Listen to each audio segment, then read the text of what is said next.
Speaking of reading, USA Today NFL columnist Jarrett wrote about Geno Smith. And he was talking about what is called the black tax.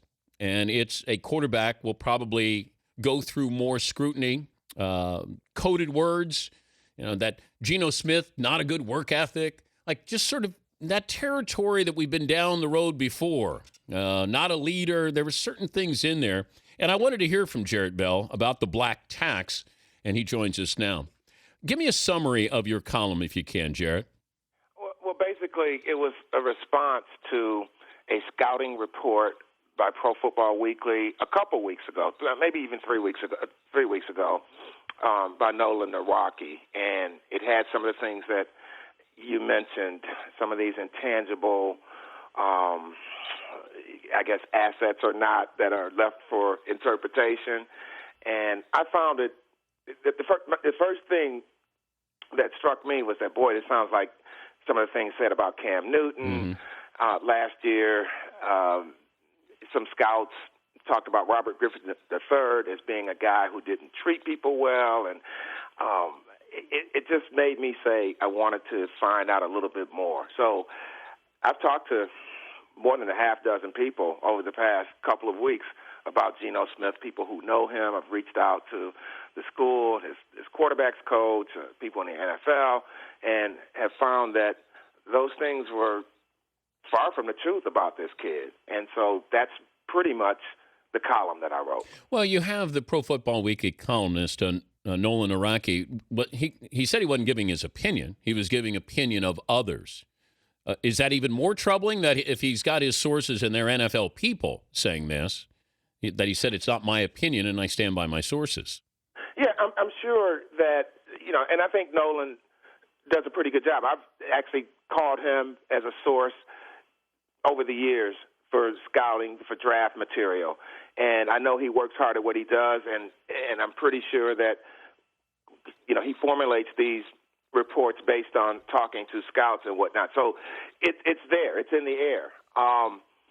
When you don't name your sources, it's difficult to say who says what and, to what degree that something is true. It really is. It's difficult because if one person says it and it's an opinion or it's a scout, who's to say that 20 other scouts will say the same thing. But if E.J. Manuel is rated higher, let's say he's higher than Geno Smith, is it E.J. Manuel who's getting the label? Or, is it just the top black quarterback who's getting this label? Because I haven't heard I haven't heard the negatives with E.J. Manuel like I have with Geno Smith. Yeah, I don't know if it's that systematic where you say, boy, it's just the top-rated quarterback. I think what you said a minute ago, Dan, about quarterbacks being in a position that is highly scrutinized, I think that is a factor. But I mean, when you say things like a couple years ago with Cam Newton having a fake smile, if you will, you generally don't hear things like that about white quarterbacks. It's portrayed differently. So whether it comes from Nolan or his sources or whatever, it's out there in the realm of interpretation with people, and people could read people wrong, okay? I think that's probably part of the deal here. So one person's fake smile or one person's lack of energy, if you will, may be interpreted by one person one way and by another person another way. Yeah, but I also have to look at the body of work with that columnist or that scout to see what else he said. Now, Nolan Naraki from Pro Football Weekly did rip Jimmy Clausen, a white quarterback, personality issues. Cam Newton had a problem with, and Geno Smith, the work ethic. I can buy into what he's saying about Cam Newton. I'd heard that, too, with the fake smile. I've been around Cam last summer in Baltimore, was around him. He seemed like a pleasant guy. But with Geno, the work ethic, the question I have with that, Jarrett, is the guy threw for 42 touchdowns. Imagine if he did have a good work ethic here.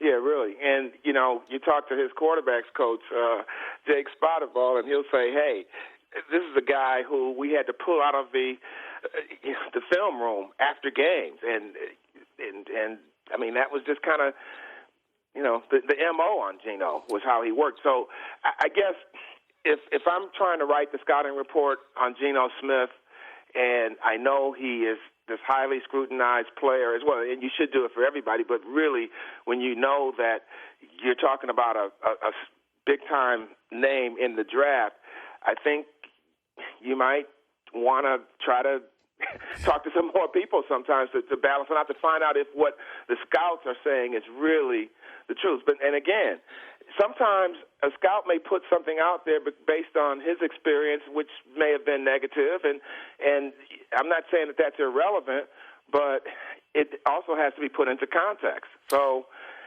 without knowing exactly where it came from, again, I think it just kind of opens itself to be interpreted as being something, a bit unnecessary. Well, it used to be where you had NFL front office, GM or scouts. They wouldn't draft black quarterbacks. They would force black quarterbacks to play a different position. Now they realize the value of the blacks playing this position, or hopefully they're not looking and saying he's black, that he's different, because E.J. Manuel said, I've been compared to Ben Roethlisberger, which I loved, that he didn't have to compare himself to another black quarterback. So, we've maybe looked beyond the color, but I also think there's coded words that are still there that we attach to black quarterbacks a little bit more than we do white quarterbacks. And that would concern me. Now, I know you're African-American. You hear those code words. It's up to me to be able to identify those code words too. So at least we're being fair to the story. And I understand it. When you said the black tax, you got to pay that black tax, being the black quarterback. Sometimes, you know what though, Dan? The thing is that's really true about this whole issue. And whenever you talk about things like race, like you said, we don't think. There's no monolithic group of people that are always going to think the same about everything, right? Black or white. And so there's always a lot of gray area, right? Yep. And just because I may think that Geno Smith is paying a black tax, as I put it, that doesn't mean that every white scout obviously feels the same as what was reported in that scouting report, okay? So I think that's the thing that you always have to keep in context in these situations, is that, no, it's not everybody. It's not every decision maker. It's not every coach. It's not every scout. It's not every personnel director, not every analyst. I put in the column, how Mel Kiper had a different view of Geno Smith versus, the things that Nolan wrote about. So there's always differences of opinion, and I think it's dangerous when we think that there's like some larger movement that puts everybody in the same camp on one person or another. I agree. Hey, Jarrett, got to run. We do appreciate it. Enjoyed the column. Thanks for joining us. Okay. Hey, thanks a lot, Dan. All right. Jarrett Bell, USA Today. I think sometimes we speak in code and we don't know we're speaking in code. I think we always view the white athlete who has done well, he's got to be a hard worker. He's a gym rat. A black athlete, well, he's naturally gifted. Or the white guy's got the high motor, right?